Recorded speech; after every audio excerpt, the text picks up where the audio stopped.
Hello there and welcome to Web Penetration Testing with Kali Linux video training series.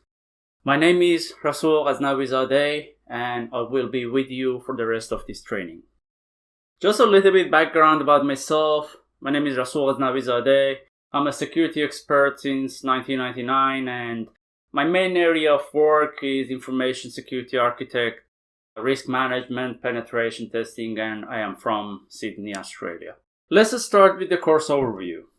What we're going to learn as part of this course. So we're going to start section 1 with web application security. So just a little bit about general web applications and what the security around them. Section 2, we're going to talk about how we can build a test lab environment to start using Kali Linux for penetration tests and vulnerability assessment on web applications.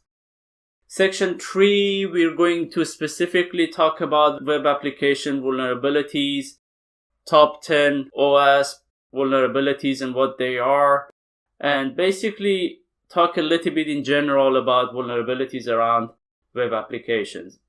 Section 4, we're going to start doing some specific testing and penetration attacks on web applications. And section 5, I'm going to show you how we can basically secure web applications and protect them against vulnerabilities. Prerequisites.